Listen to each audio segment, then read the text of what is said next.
My name is Sheila Wolfleg. I'm from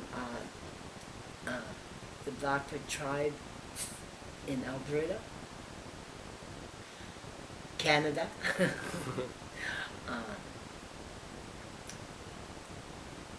And I'm 58 years old. You were talking a little bit before about the residential school Yes. and settlement. Mm-hmm. Could you just tell me more about that? I had this lawyer. She was very, very good, because I was I'm considered as chronically ill. So I got her in November, and she got me in a hearing by March, Mm-hmm. March the 10th, and I went in front of a hearing, and it was like what was put hidden deep down that I never talked about. It was like opening up a can of worms,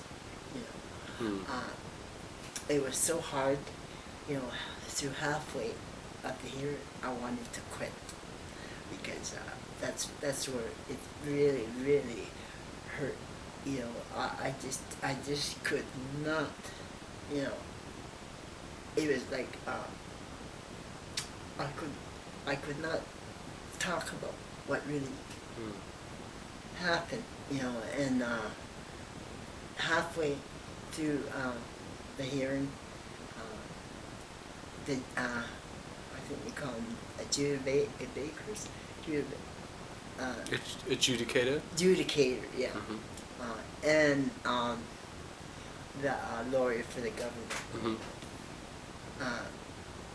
They were all for me because halfway through they stopped, and they came up and they said, "You're doing really good, don't give up, I mean, like, for them to come up and say that to me, especially the one for the government, and say, "Hey, you're doing good, just, just keep going, you can see that you're a very strong person." I said, "Yeah, but this, I have never talked about it, never talked about it. It was a very, very thing that I hid for so many years, that I got raped at 8 years old. It's terrible. I got raped at 8 years old. I had a disease at that age from the residential school. I got raped repeatedly. While you were in the residential Yeah, school? because they used to keep me from going home, and not let me go home because I ran away so many times. And make a long story short, they put me in another home in Edmonton, and I said, "Oh, there's men here too," because they look like men, And I said, "I don't want to be here. There's other men here."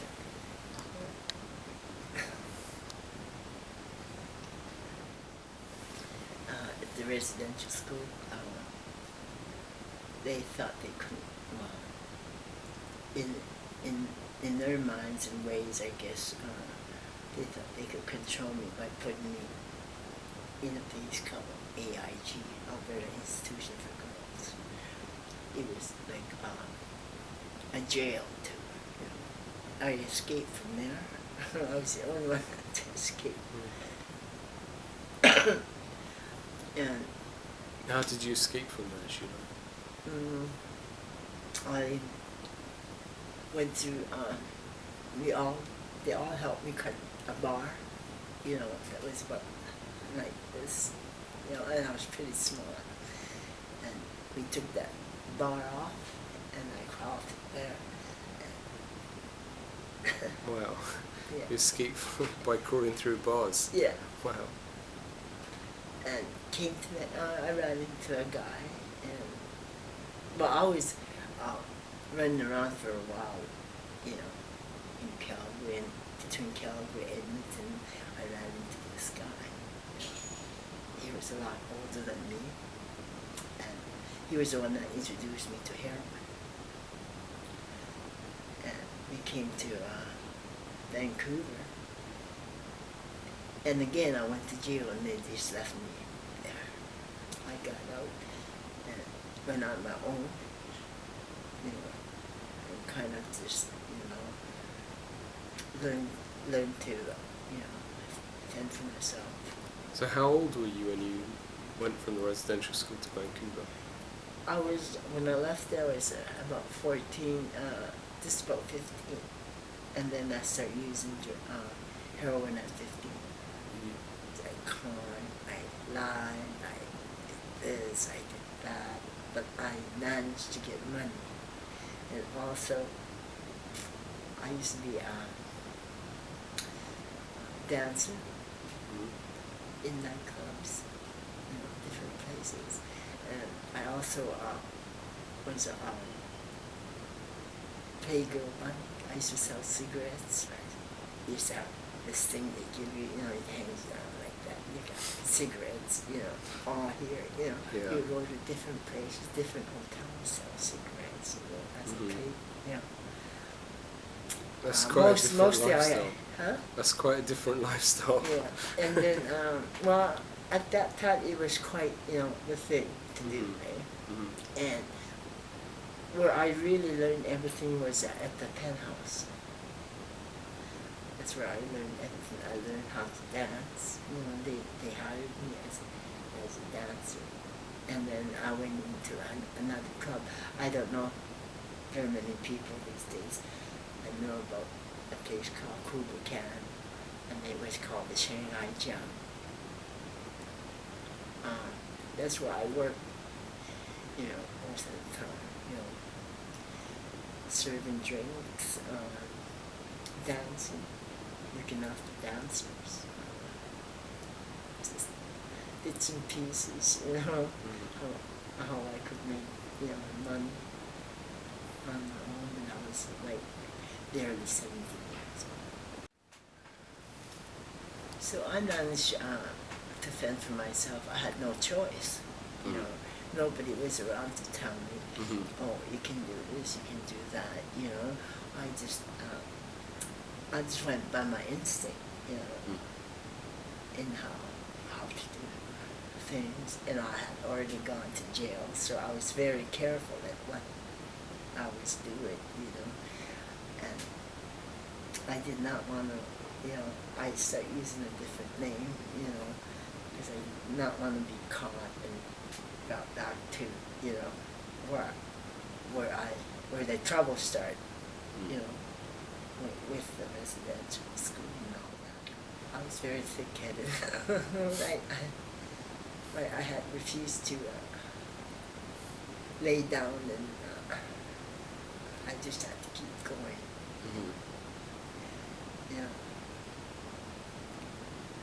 Life was important to me, you know. I thought about suicide a lot of times, but my great-grandmother said, you know, that's not the way to go. That's the easy way out. You know. So suicide was out of the question. You know, I just, you know, had to, you know, keep going. I tried to commit suicide a couple of times, you know, and it didn't, you know, it never happened. And when I told the adjudicator, and the government, you know, the lawyer for the government, they laughed, you know, how come you didn't want to commit suicide? I said, it didn't work, and they laughed, you know. I said, I tried twice and it didn't work, so I didn't try again. Sometimes I used to think, oh, is there more to life than this? You know? What else is there? You know, how can I be really, really happy? You know, but you know, I thought to myself, well, don't cry about it. You're not in a residential school. That is one of the worst, things. Anybody could, you know, a lot of people, lose their language, and they think, well, why give me money? It's not gonna give me my language back. I grew up as a child, and I refused for the residential school to make me lose my language. I refused for them to do that to me. How did you resist it? What did you do? I kept running away. I did not want to stay there. I kept running to my great grandmother. I could not, stay there. It was very hard for me, to stay at the residential school. And then when I had a really bad name, over being raped a lot of times, I left, because I didn't want my family to go through all that, talk, and everything, so I just left. Went on my own. And I've been on my own since. You've been surviving? I've been surviving, and in a year and a half I'll be 60.